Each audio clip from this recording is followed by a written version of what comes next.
அனைவருக்கும் எனது அன்பான வணக்கம்.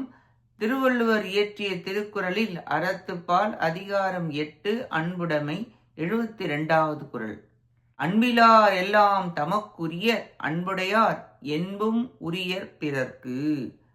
அன்பு இல்லாதவர்கள் எல்லா பொருட்களையும் தமக்கே உரிமையாக்கிக் கொண்டு வாழும் சுயநலக்காரர்களாக இருப்பர். அன்புடையவர்களோ தம் உடம்பையும் பிறர் நலனுக்காக வழங்கி மகிழும் இயல்புடையவராய் வாழ்வர்.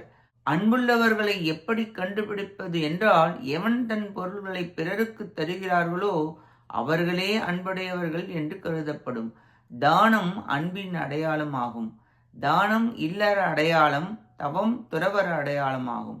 தீய குணத்தை அழிக்கும் வல்லமை அன்புக்கு உண்டு. தன் பொருளை மட்டுமல்லாமல் தன்னையே தந்து விடுவர். தன்னையே தந்த காந்தியடிகள் போன்றவர்கள் அன்பு செய்ததால்தான் அகிம்சை வழியில் வாழ்ந்தனர். எல்லாம் எனக்கு வேண்டும் என்பது அன்பிலா தன்மை. அன்பு பிறந்தால் அனைத்தும் தந்து விடுவர். இல்லறத்தில் இருந்து கொண்டே பல பேர் அருளுடைய துறவிகளாக இருப்பர்.